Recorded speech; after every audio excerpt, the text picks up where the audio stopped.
PR পদ্ধতি বা আনুপাতিক পদ্ধতিতে সংসদ নির্বাচন হলে নির্বাচনী ব্যয়, সহিংসতা এবং কালো টাকার ছড়াছড়ি কমে যাবে বলে দাবি করেছে জামায়াতে ইসলামী। আর বিএনপি বলছে, জনগণের সেবক হতে চাইলে জনগণের উপর আস্থা রাখতে হবে, সুষ্ঠু নির্বাচন পারে সেটি প্রতিষ্ঠিত করতে।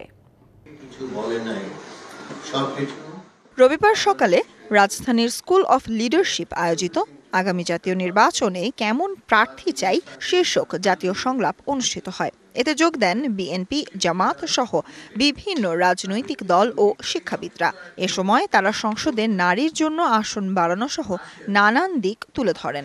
নারীদের যে অংশগ্রহণ, নারীরা ভোটার হিসেবে বাংলাদেশের অর্ধেক এবং নারীরা মানুষ হিসেবেও বাংলাদেশের অর্ধেক। যমুনা রাইস কুকারে আছে 3-in-1 function. Jamuna rice cooker, smart রান্নায় আধুনিক জীবন। সেইখানে নারীরা কেন মনোনয়নের ব্যাপারে এত পিছিয়ে পড়া?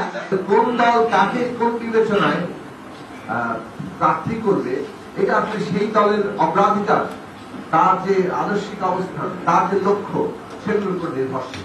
প্রত্যেকটা রাজনৈতিক দল জনগণের দ্বারা তৈরি। জনগণ পছন্দ করলে রাজনৈতিক দল থাকবে, না করলে থাকবে না।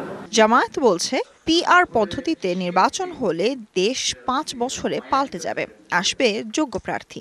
জনগণ যাকে সমর্থন দিবে সেই নির্বাচিত হয়ে আসতে হবে, এখানে জোর খাটাতে হবে।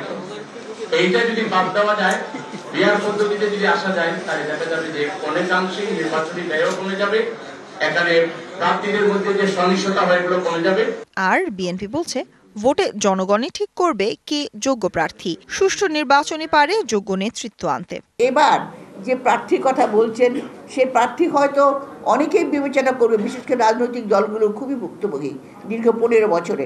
তারাও চিন্তা ভাবনা করবেন যে কোন প্রার্থী জনগণের আস্থা অর্জন করছে। সত্যিকার অর্থে জনগণের সেবক হতে চাই, সত্যিকার অর্থে আমি গণতন্ত্রে বিশ্বাসী হতে চাই, যে আমাদের আস্থা রাখতে হবে জনগণের উপরে এবং একটি সুষ্ঠু নিরপেক্ষ নির্বাচনের মধ্যেই কেবল সেটা প্রতিষ্ঠিত হতে পারে। মার্কা দেখে মানুষ ভোট দেন, তাই প্রার্থী বাছাইয়ে সৎ আদর্শবান ব্যক্তি খোঁজার তাগিদ দেয়া হয় সংলাপে। Sultana Swarna, DBC news, Dhaka.